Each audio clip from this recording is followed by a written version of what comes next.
Hey guys, how are you doing? Welcome to our beginners video series. If you're new to iPhone and iPad, then in this episode we are going to see how to close all apps on iPhone. The steps are going to be same for the iPad. If you have recently got an iPad and wondering about how to close all the multitasking tabs, the applications that you have just opened and you don't want to continue using the resources on your iPhone or iPad, then the steps are very much same.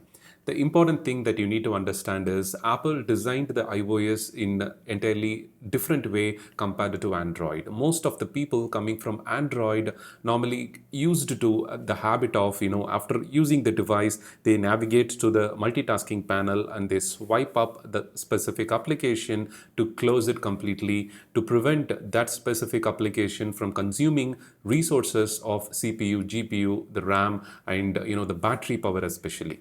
So in order to save the battery, people try to force close the application on their iPhone and iPad, which I have to tell you, it is absolutely not necessary. Apple even confirmed in a document once that the application, once minimized, it goes to this multitasking panel for you to quickly access when you're working on other applications simply by swiping up from the bottom section. And you don't have to force close it each time, because if you're about to open the application once again within few minutes, then it is going to consume more battery and once again to load all the apps and contents that also uses the CPU, RAM and GPU power. So to prevent that, you can leave the applications in the multitasking panel and it will not be consuming any resources including the battery when it is minimized. As you can see, the details about which applications are using the battery power clearly in the battery graph, and if you're not using certain applications for a long time and if you're still seeing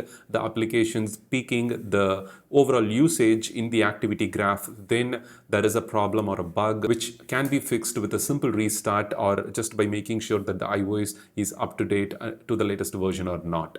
So apart from that, it is not necessary to force close the applications each and every time. I'm using iPhone for a long time, and from my personal experience, I'm sharing you this info that I have kept so many applications here, as you can see, and till date I haven't force closed or closed the application by swiping up at all. So it didn't affect my iPhone's battery performance. So the same suggestion, I like to share it with you. I hope this video helped you to understand and guide you about how to close all apps on iPhone and whether it is necessary or not. If you find this info useful, for more iPhone, iPad and Mac related tips and tricks, don't forget to subscribe. Thank you so much for watching. Have a wonderful day.